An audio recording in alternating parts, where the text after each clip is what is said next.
Jeune photographe franco-malgache, c'est dans les 15 agences du Crédit Agricole de la région que son exposition « La gauche vermeille de Dieu » a été exposée.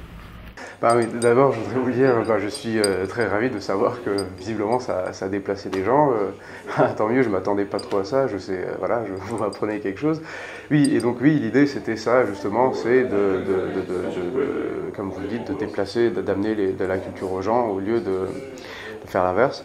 La vision que je voulais développer par rapport à cette exposition sur Madagascar, c'est justement d'évoquer l'étrangeté, d'évoquer une espèce de rendez-vous amoureux manqué entre un espèce de potentiel énorme et un gâchis aussi énorme, et que ces deux dimensions sont tout le temps juxtaposées dans à tous les niveaux de l'île, que ce soit humain, social, géographique, environnemental, cet aspect de gestation perpétuelle qui est là depuis longtemps, qui est lente et qui n'attend plus qu'à être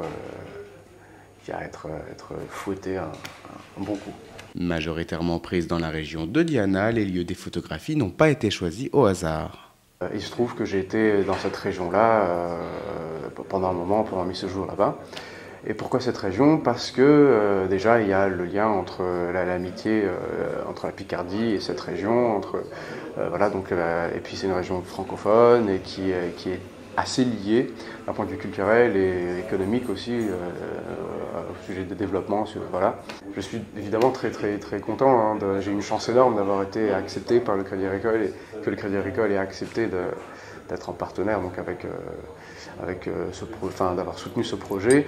La diffusion très longue durée, donc plus de 6 mois, dans plus de 15 agences, et évidemment dans les locaux du Crédit Agricole qui ont été un soutien